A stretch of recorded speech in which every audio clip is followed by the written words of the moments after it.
Heyo! I hope everyone is having a wonderful start to their week, and I just am trying to keep that party going so that we can have a wonderful time together. Now we're jumping right back on into the Kinks Are the Village Green Preservation Society album, this time side 2, and we're going to be using the same method of attack. Our approach is going song to song to song to song, non-stop, non-interrupted, and then on our second look back into things, we're going to break things down a little bit if certain elements stand out. But things are in order.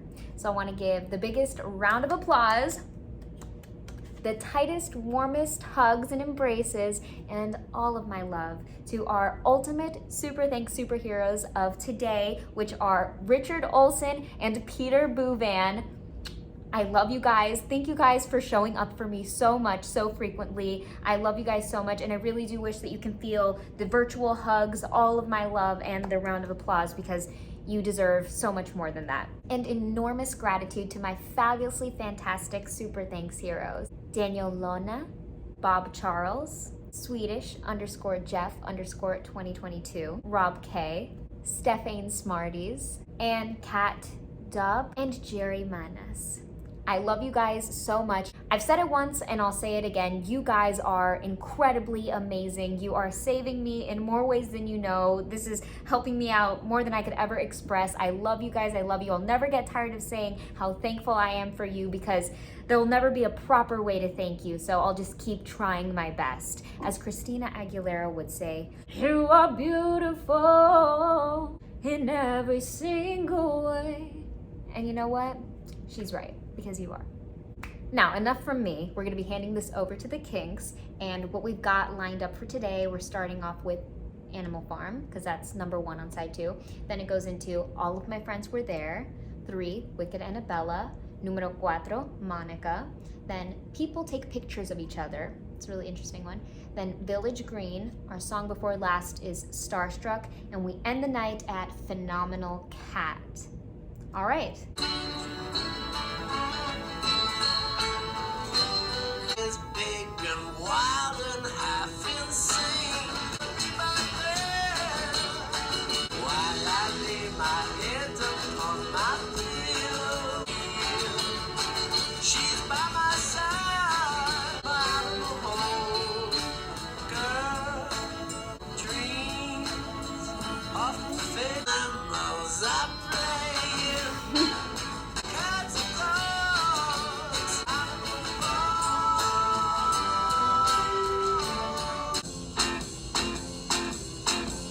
It was the summit of my career, but I fell so down and I dropped in my bed. All of my friends were there. And to that, to stand and stand plenty wide. Days went by. I nervously mounted the stage once again, got through my performance, and no one needed much happier day. Not just my friends. In a dark and misty house, wicked Annabella mixes a brew, scared to even say hello. I've seen her hair. Sticks and stones.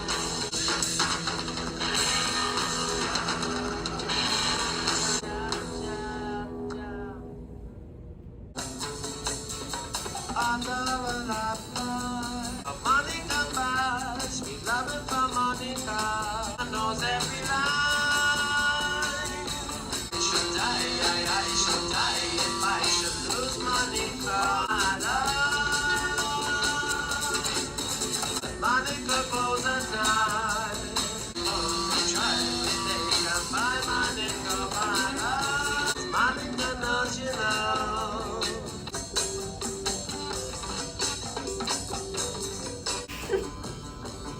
People take pictures of the summer, and the sisters take pictures of brothers. Things as they used to be. Don't show me no more, please.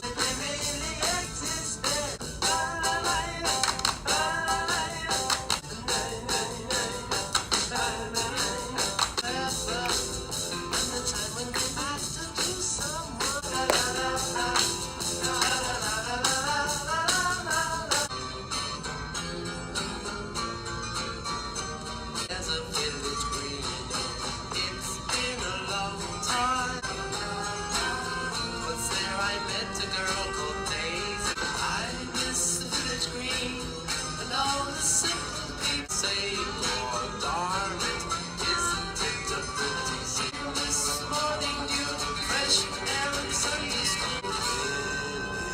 Village green. You don't know what you say. Your mind is not right. You're taking it by the line.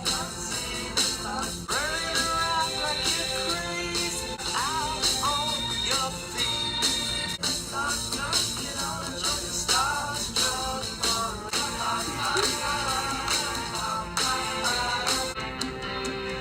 Baby, drive you insane.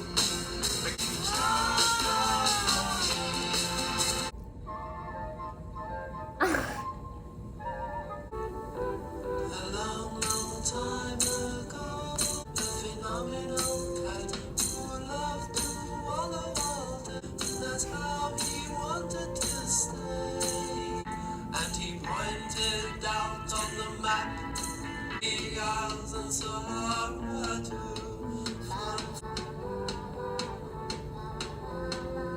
When he was thin, the sea and the sky beyond.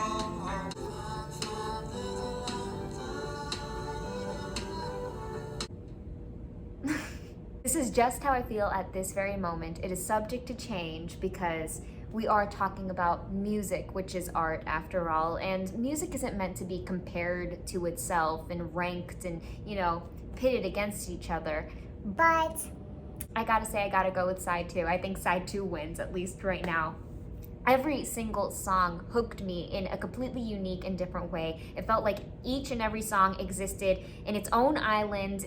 Each were their own continent. Each were their own journey. It felt like, I was gonna say that this whole side was a journey, and it really was, because each song was so different one to the next. But even the transitions within each song and the changes between the sections, between the A sections and the B sections, and even the way that they played with the transitions and how they moved up and down, and having these really, really beautiful danceable moments that happened 2 songs before the last, and then we had another danceable moment in song numero 4, but they were both expressed in very different ways. Like in Monica, I believe was the name of numero 4.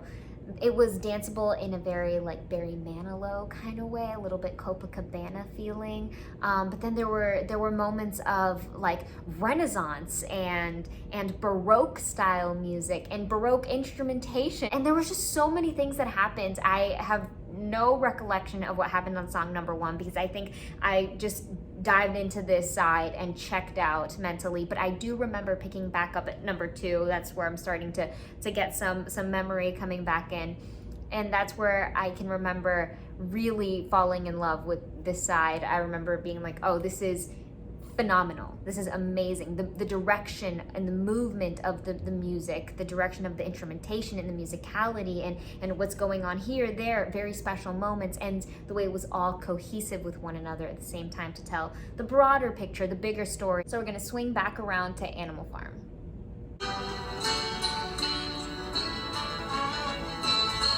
Already such a delightful entrance into this side, into this whole new world that they let us explore on side 2. It's very major, it's very bright. There's a certain twinkle in the timbre of the instrumentation. World is big and wild and half insane. And I love how right away, as soon as the vocal is introduced, we kind of have this play on rhythm where it feels like it's dragged out for a second, like we have a little bit of a writ right when the vocal's introduced, but those are like the first three syllables even, and then as you know we progress into the first measure, it kind of picks up a little bit of steam. Just a dirty old chat. I wanna be my friend. And there's this simple purity and this lightness in the acoustic guitars, but then pairing it with the string section, it's kind of this overwhelming comfort.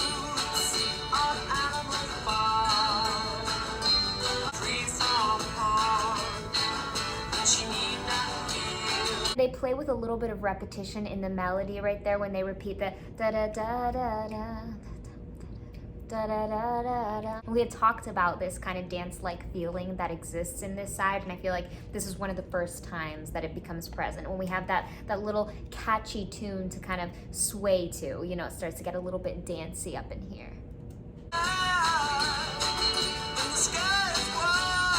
love those moments where he's able to really reach for those higher notes and have those sustained vocal moments, because they're explosive and they're beautiful, and he shows he has such amazing support and control because he is able to give that blasting delivery without it sounding forced or cracked or uncomfortable. It's a hard world if it gets near. Switch up in this section of the song really adds to this floaty, light, peaceful air of this song, and it's really heavily due to the backing vocals and the instrumentation, and the fact that some instruments are being let up off of, and I feel like we have electronic elements that are very, very ringing, and they have a more round feeling as opposed to piercing.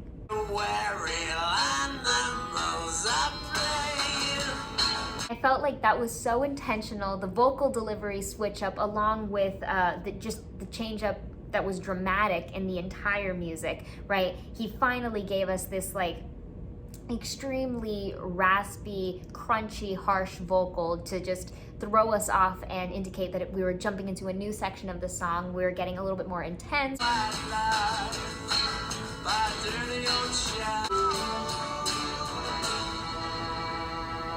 Beautiful ending to our introduction. Up next, we've got number 2, All of My Friends Were There. And looking at those two titles, just the first song, Animal Farm, and then our next song, All of My Friends Were There, it kind of reminds me of something. I went to the animal fair, the birds and the bees were there. I went to the animal farm, all of my friends were there. The big baboon by the light of the moon was combing his longer hair. My dad used to sing that song to me every night, so that lives on forever.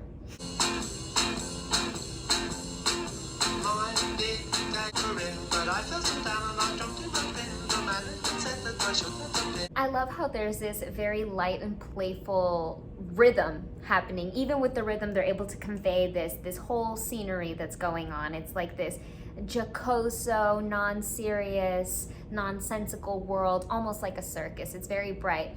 And then if you look at the lyrics, it starts off very hopefully, but then quickly things start going crazy, and you know, they start heading south. But the delivery of the vocal is also in the same lane as the musicality, where it feels very, very light and fun. It's delivered very playfully, very rapidly, so it almost gives it this humorous edge. Yes, I explained to the crowd and they started to were there. Not just my It's a fall from grace. That's the perfect term to use for this section, and it's delivered in the musicality and how the rhythm that was so joyful and playful and subdivided before now gets stretched out, elongated. There's this sense of doom and despair. And when I first listened to it, at first it reminded me a little bit of Billy Joel, maybe a little bit of the Piano Man we have with the walking down of the chords. But then I realized this reminded me a little bit more of something else. This is a little bit more up the lane of Les Mis. were there. Not just my friends. That part is just giving so much one day more, another day, another destiny. It feels that way to me. My friends are there. And we have this little passageway, right? They have to give us yet another transition, leading us up, giving us a new sense of direction, a new chord. That is love, we're not friends. Days went by. And of course, they had to deliver a little percussive reset because it kind of allows us to shake it off and picking right back up at the beginning, starting over as if nothing had ever happened, nothing went wrong, you know? It's kind of like getting back in that mindset of ignore everything, you're in complete denial. In the disguise, I wore a moustache and I parted my hair and gave the And that's so interesting how musically it feels like they're in denial, but then lyrically, they're taking a similar yet different approach. He's saying that now he's in disguise because he's masking. The music is also disguising him, saying nothing's wrong, business as usual. I nervously mounted the stables again, got through my performance and no one complained. Even though this has the same exact pacing, it's the same rhythm, it's the same notes, it's a repetition musically of what we had in verse 1, but now the faster pace isn't delightful and joyful and careless. Now it feels anxiety riddled. It feels like our heart beat racing faster. It feels nervous energy that they're also speaking of in the lyrics. I went to that old cafe. The color of all the instruments was really, really fun. It added lots of flavor, lots of taste to the song. Here and there we had that sharper tone, a little bit of some silvers going on. All in all, I think it was really, really nice. Keeping the party bus rolling at number 3, we've got Wicked Annabella.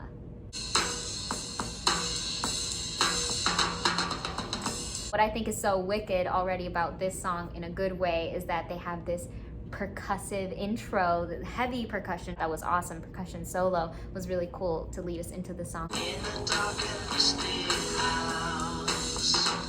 Really haunting and eerie effect with the voice. It feels like either it was mixed this way or they used a special microphone or just a special way of recording the voice through this like sort of filter that was really, really cool and like fuzzed out and faded, but it doesn't feel like it's far away. It still feels like we're in the room, but it feels like out some sort of blasted speaker, like lots of distortion, and that distortion is carried on through the instrumentation as well. Like in the guitars, you know, we have like a sort of blasted nature as well.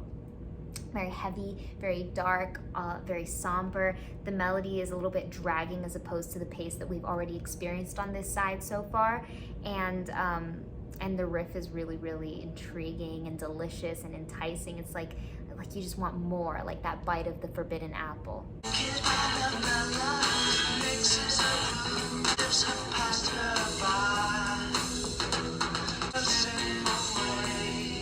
And even the bass in this one, the direction and the movement of the notes that are chosen are so interesting and mesmerizing and captivating.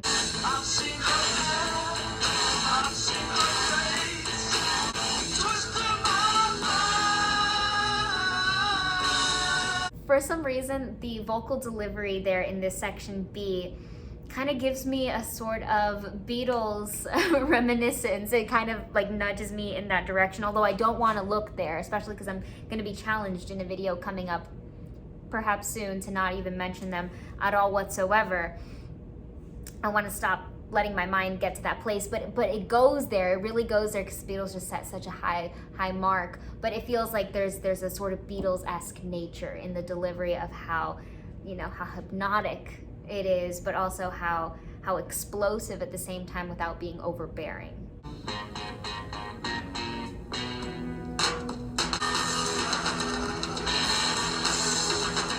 It's so distorted that it almost sounds dissonant, and it makes all the pitches that come out be so fuzzy and so not in the center of their note that they clash with one another.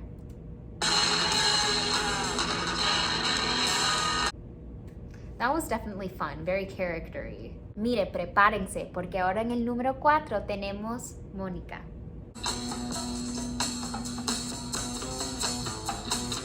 And although this intro was yet a split second, it was enough to already get us in the groove. It felt very tropical, it felt very vacation-like. It felt like, I've already mentioned before, it felt very Barry Manilow, very Copacabana, and it was probably due to the emphasis on the percussion and the new percussion elements included in. It felt like we had some congas.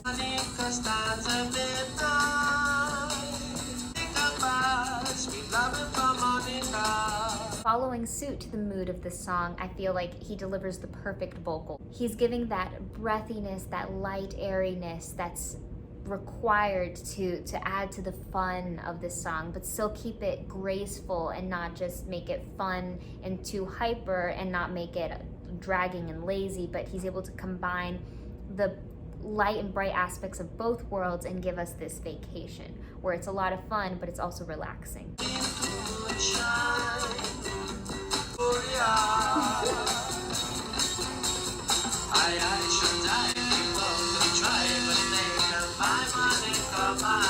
Before things were a little bit floaty and nonchalant, now things are getting a little bit more serious, a little more critical. We're jumping back and forth from that major moment to this seventh, and the way that, you know, we're bouncing back and forth like we can't make up our mind.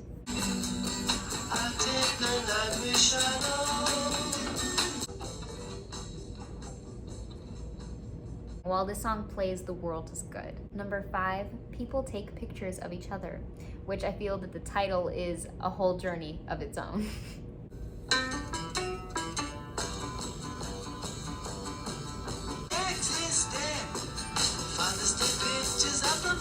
They're recalling and bringing back the campy, happy circus feeling that we had previously in song number 2, I believe. That faster pace, a little bit light and joking around, and it feels like a perfect tone setter. Like it's like a great exposition.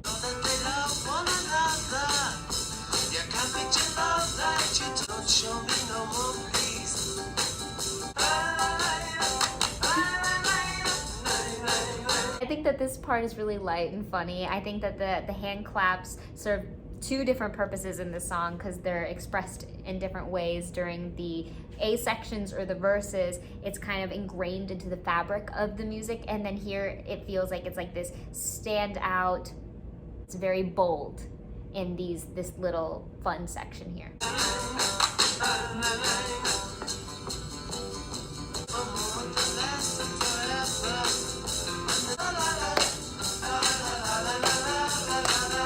This one is charming and delightful in its own right. Do you remember those days hanging out at the Village Green? At number 6, we've got Village Green. This one has a very grand, regal entrance, very Baroquean, you know, in the way that the instrument is even being played, but the fact that what century does this instrument come from? I feel like we have a big harpsichord presence here that's just leading the way, and we know that it's going to lead us into victory, A, because we have already spoiled the song for ourselves and we already heard it, but B, you just trust a song that starts off this amazing. You just have to.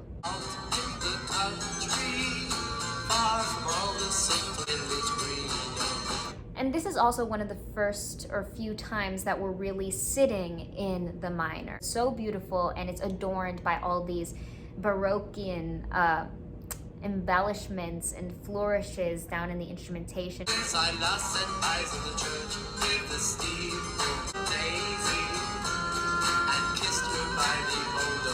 We know that the Kinks do an impeccable job at storytelling and setting the scene, and it feels like they are singing a book to life to us and allowing us to create movies in our mind. But with this one, it feels like not only are they allowing us to create a movie in our mind, but they're allowing us to create a period piece in our mind, like a movie that takes place centuries ago.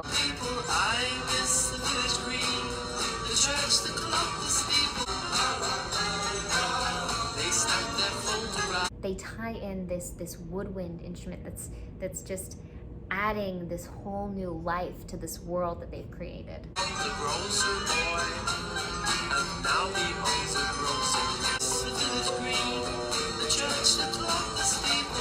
They're definitely doubling, tripling, quadrupling down on this older theme to this song by the stylistic approach at which the instruments are being played, at which this string instrument is plucked. It's so human, it's so manual.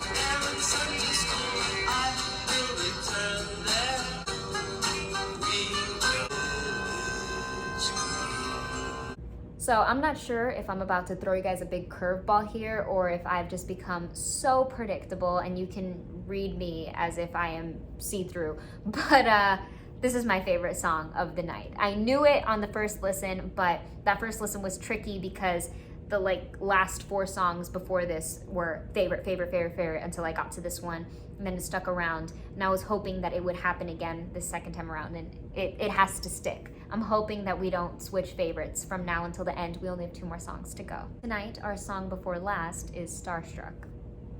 Baby, you don't know what you say. They reel us back into the major world, into the outdoor world, as opposed to being inside that that medieval castle. Right here, we're back out in the light. And tying into that golden, lighthearted nature of this major piece, we also have a tambourine and all the percussion that's just glimmering and shining, and it's adding to this very, very happy moment. It's very, very mellow, very joyful.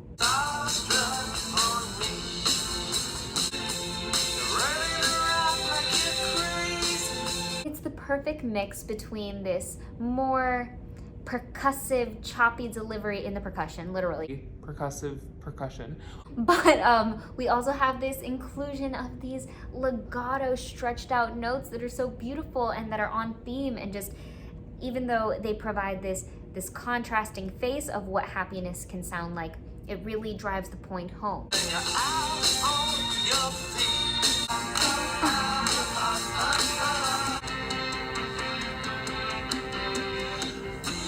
I just loved that walk down. It was like this musical ribbon-tied staircase downward, and then we just float back up to the top of the water. We're back on our little donut, our little floaty, and he delivers a floaty-like vocal, very airy.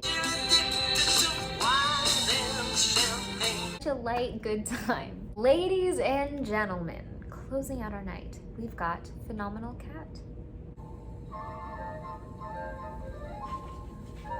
It's just so beautiful. It feels like we've just entered the world of a classical recital. It also feels like it can go with a children's fairy tale, where they either do the live theatrical stage readings and they have the music accompanying it, or where they have just a wordless movie playing and it's just the cartoon and it's being led and guided by different musical instruments and musical passages.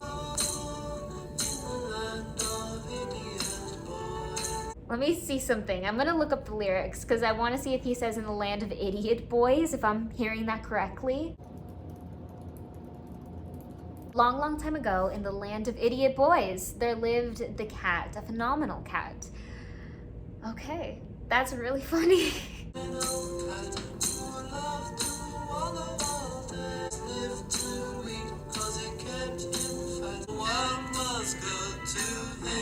This one's so easy to follow structurally because we had that light moment that was supported by every light element you could think possible. And then we can feel when it deepens and when it heavies and when it darkens and it's pulling us downward, dragging us downward, like if the music has weights on it.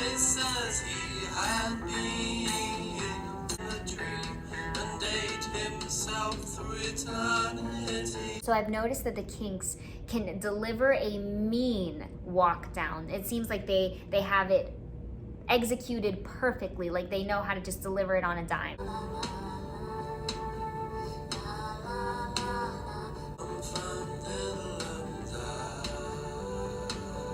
I just love that they decided to end this whole album with this fairy tale, fable-like driven song, A Miracle. This album turned out to be a miracle. I feel like with any entity, with any being, whether it's a human being or a piece of art, you have to have a head, you have to have a brain, and you have to have a heart. So I'm gonna go ahead and say, for right now, I'm gonna vote that side 2 is the heart of the Village Green Preservation Society.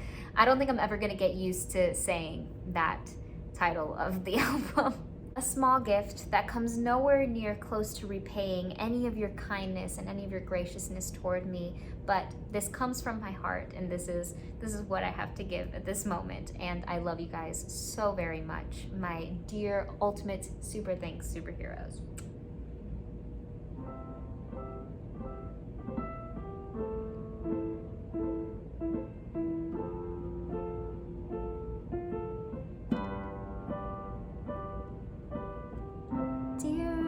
Olsen and Peter Buwen, thank you for being my heroes and my best friends. You've given me a helping